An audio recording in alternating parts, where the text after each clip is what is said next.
ബഹുമാനപ്പെട്ട നീതിപീഠമേ, ഞാൻ നിങ്ങളോട് ചോദിക്കുക, ഞാൻ എന്ത് തെറ്റാണ് ചെയ്തത്? ഈ ടൂറിസത്തിൽ അല്ലെങ്കിൽ ഈ സമൂഹത്തിൽ ഒരു എക്കോ ഫ്രണ്ട്ലി ആയിട്ട് ഒരു ഇലക്ട്രിക് ഓട്ടോ എടുത്തുകൊണ്ടുപോയി ഞാൻ ഓടാൻ ചെയ്യുന്നതാണ് തെറ്റ്? അതാ ഞാൻ ഒരു സ്ത്രീ ആയതാണോ ഞാൻ ചെയ്തത്? പ്രേക്ഷകരെ, തന്തയില്ലാത്തരം എന്ന് പറയുന്നത് ഇതാണ്. അതായത് ഒരു യുവതി അവരുടെ ഉപജീവനത്തിനായി ഒരു ഇലക്ട്രിക് ഓട്ടോറിക്ഷയുമായി വർക്കലയിലുള്ള ഹെലിപ്പാഡിൽ എത്തുകയും അവിടെ നിന്നൊരു സവാരി, ഒരു വിദേശികൾ സവാരി പോകാനായിട്ട് ചോദിക്കുകയും പിന്നീട് ഈ യുവതി അവരെ ഓട്ടോറിക്ഷയിൽ കയറ്റാൻ വന്നപ്പോൾ സമീപത്തുണ്ടായിരുന്ന കുറച്ച് ഓട്ടോറിക്ഷ ഡ്രൈവർമാർ, ആണുങ്ങൾക്ക് പേരുദോഷമുണ്ടാക്കാൻ പറ്റിയ കുറച്ച് തക്കാളി മോന്മാർ ഈ ഒരു സ്ത്രീയെ അപമാനിച്ചു വിട്ടു.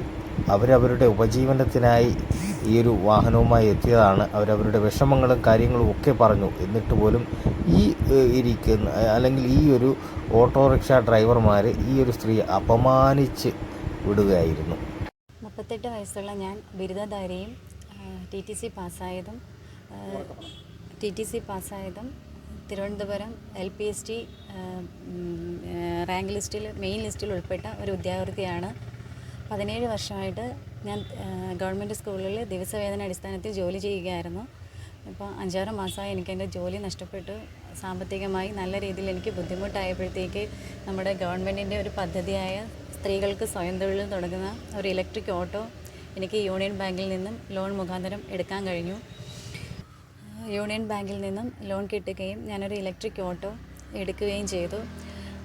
എൻ്റെ ആദ്യമൊക്കെ ഓടുമ്പോൾ എനിക്ക് 60 രൂപ 30 രൂപ ഓട്ടോക്ക് ചാർജ് കിട്ടുമായിരുന്നുള്ളൂ. മിക്ക ദിവസങ്ങളിലും ഓട്ടം കിട്ടാത്ത ദിവസം ഉണ്ടായിരുന്നു. പിന്നെ ഞാൻ ഓട്ടം എനിക്ക് ഒരു മാസം 10,000 രൂപയ്ക്ക് അടുത്ത് അടവുണ്ട്.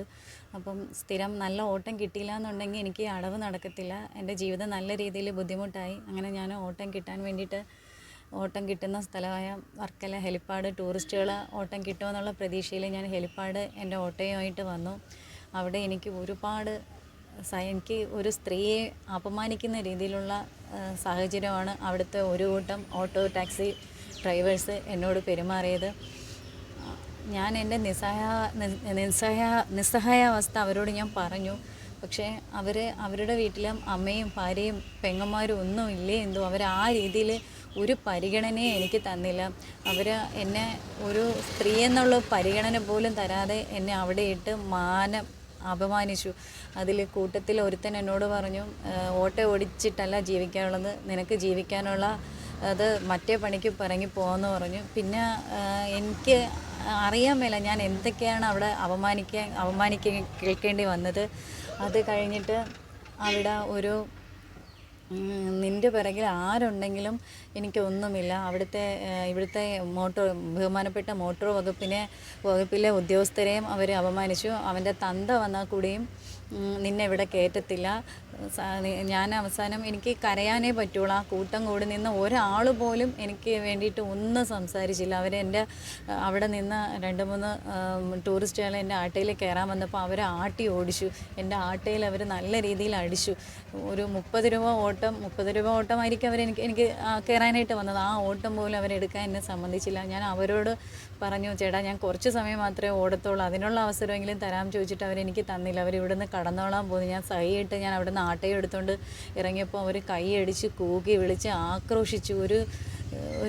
ഒരു പെണ്ണാണെന്നുള്ള ഒരു പരിഗണനയും തന്നില്ല. എൻ്റെ കരച്ചിലിൻ്റെ മുന്നിൽ അവരൊന്നും കണ്ടില്ല. എൻ്റെ ബഹുമാനപ്പെട്ട നീതിപീഠമേ, ഞാൻ നിങ്ങളോട് ചോദിക്കുക, ഞാൻ എന്ത് തെറ്റാണ് ചെയ്തത്? ഈ ടൂറിസത്തിൽ അല്ലെങ്കിൽ ഈ സമൂഹത്തിൽ ഒരു എക്കോ ഫ്രണ്ട്ലി ആയിട്ട് ഒരു ഇലക്ട്രിക് ഓട്ടോ എടുത്തുകൊണ്ടുപോയി ഞാൻ ഓടാൻ ചെയ്യുന്നതാണ് തെറ്റ്? അതാ ഞാൻ ഒരു സ്ത്രീ ആയതാണോ ഞാൻ ചെയ്ത തെറ്റ്? ഞാൻ ഇവിടെ നിന്നും എനിക്കിത് സഹിക്കാൻ പറ്റാതെ ഞാൻ നേരെ പോലീസ് സ്റ്റേഷനിൽ ചെന്ന് CI സാറിനോട് നടന്ന സംഭവങ്ങളെല്ലാം വിവരിച്ചു. സാർ അതിൽ മേൽനടപടി എടുക്കാമെന്ന് എന്നോട് പറഞ്ഞിട്ടുണ്ട്. എടുക്കുമെന്ന് വിശ്വസിക്കുന്നു. എനിക്ക് എന്തായാലും നീതി കിട്ടണം. ഇതുപോലത്തെ കാട്ടാളന്മാരുടെ ഇടയിൽ ഇനി ഒരു സ്ത്രീയും വന്ന് അകപ്പെടരുത്. ഇവർക്ക് നല്ല രീതിയിലുള്ള ശിക്ഷ തന്നെ കൊടുക്കണം. ഇവന്മാരെ പോലെ ഉള്ളവർ ഈ ടൂറിസം മേഖലയിൽ നിന്ന് കഴിഞ്ഞാൽ അവിടെ നമ്മുടെ നാടിൻ്റെ തന്നെ ഒരു ഐശ്വര്യമാണ് ഈ വർക്കല നാടെന്ന് പറയുന്നത്. ജനാർദ്ദന സ്വാമിയുടെ മുന്നിൽ നിന്ന് ഞാൻ പറയുക, ഈ സ്വാമിയുടെ മുന്നിൽ എല്ലാവരും ഒരുപോലെയല്ലേ? ഒരു സ്വയം തൊഴിലിന് ഉപജീവന മാർഗത്തിന് വന്ന ഒരു സ്ത്രീയോട് ഇങ്ങനെയും പെരുമാറുന്ന ഇവരൊക്കെ ശരിക്കും കാട്ടാളന്മാർ തന്നെയാണ്. ഇവന്മാരൊക്കെ ഇവന്മാരൊക്കെ എന്ത് കണ്ടാണ് എന്താണ് അവന്മാർ കാണുന്നതെന്ന് എനിക്ക് അറിഞ്ഞുകൂടെ. എനിക്ക് നീതി കിട്ടണമെന്ന് ഞാൻ വിശ്വസിക്കുന്നു.